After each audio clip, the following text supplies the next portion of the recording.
Today we get to see a real meat-eating crime fighter stay in the fight and win.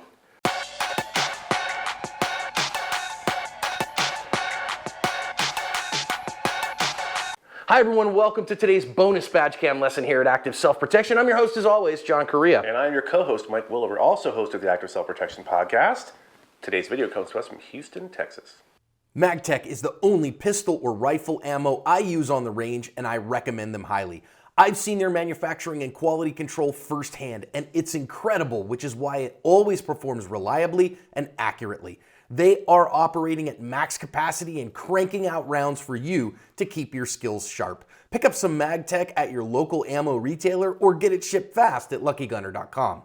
Officers with the gang unit of Houston PD are working together with the feds. They're following a guy who is wanted for assault with a deadly weapon in a robbery and attempted murder. They got him in a spot where he's kind of by himself. They're going to jump out of the car. It goes down quick. Let's listen in. Ready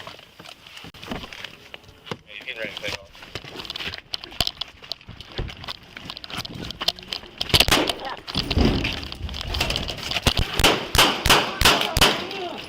Hey, don't, stop, clear, right here, right here. Hold. Hey, watch my back. We got L-shape, who's down? We shot at the officer. I got your back. You good? Am I good? Who else? You're good, bro. You're good. Let me know when you're coming up.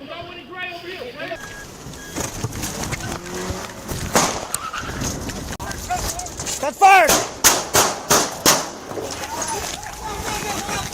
I'm right here, bro. Right here. Hold. I'm down. Watch my back. I got you. We got L-shape, I got you. Who's down?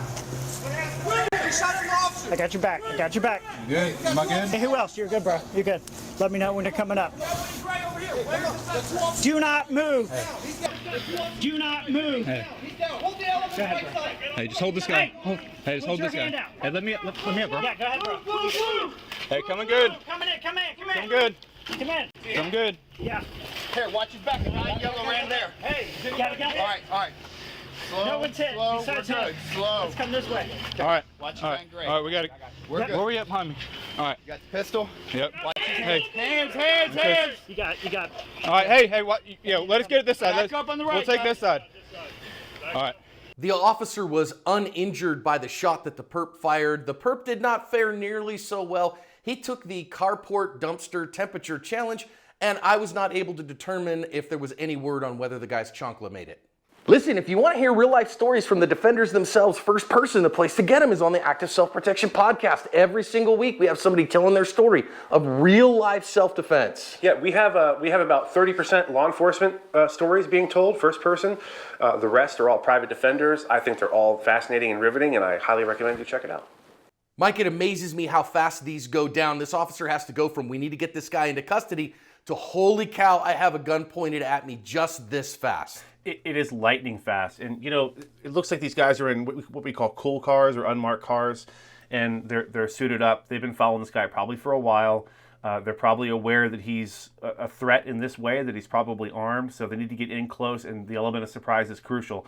And yeah, you come out of the car, you hope this doesn't happen, but when it does happen, it happens just that fast. And you recognize the fact that I think that the average, good, sane, sober, moral, prudent person realizes, hey, that's a cop. I shouldn't pull a gun on him.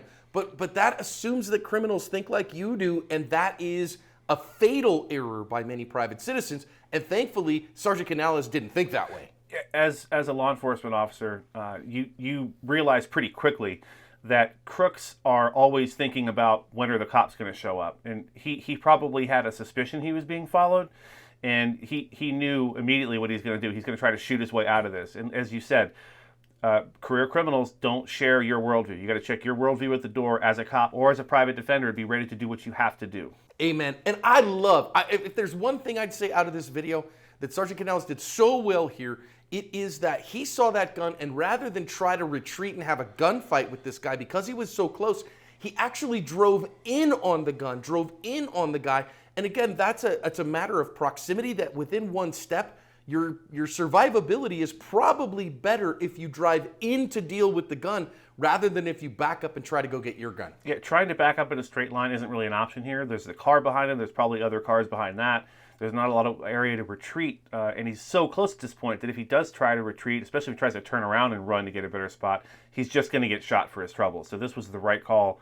I'm imagining Sergeant Canales has been to a rodeo or two and realized in a split second it was time to aggress this guy and not try to retreat and get to a position of safety. And those decisions you're going to make in a split second, and that certainly makes him a member of the Special Order Pants Club that we have established here at Active Self-Protection. Now, I also, man, another great thing, he goes over here and this guy has shot at him now. He drove up, had a shot break, guy breaks contact with him, and as he's falling, gets his gun out, gets braced and stabilized on his support hand here, and gets good, effective hits with one hand in what we jokingly call here, kind of a fat guy or rollover prone. And that's not, saying anything about Sergeant Canales or any other officer. No, I don't know how, he looked like he was in pretty good shape to me, but that's just what we call that position. And I don't think too many people practice that position, Mike. It's interesting you should say that. If you are an officer or a deputy, an agent wearing an outer ballistic carrier with a bunch of equipment on the front of it, you need to get out there with all your equipment in place the way you have it on duty and practice this. You got to get prone. And you got to get prone, and not just on soft grass, like in gravel or in an uncomfortable position, and practice this position before the moment of truth, because it's something you don't think about until you're in that position. You're laying on your radio, your cuffs, your spare mags, whatever the case may be, and it's all of it in front of you. And trying to get a two-handed grip on your gun in this position is almost it's impossible to do and get effective fire. So I don't know if Sergeant Canales had practiced this before. It looks like maybe he has, but he did brace himself.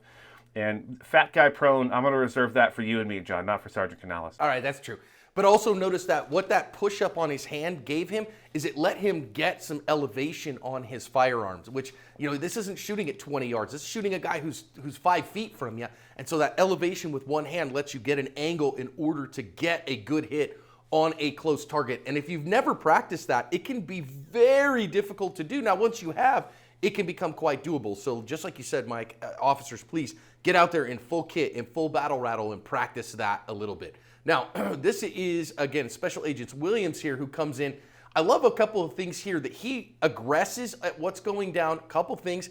Number one, he comes in, doesn't end up shooting. And I think that this is kind of veteran level stuff here, that he sees what's going on, sees a gun on the ground, sees a perp on the ground, and sees that Sergeant Canales has it kind of in order. So he doesn't just fire because shots have been fired. He assesses what's going on, and that's good decision making. Part of the reason he was able to assess things so quickly is that our not downed, but our currently down on the ground sergeant is communicating really effectively. He's trying to look around and get a gauge of where everyone is.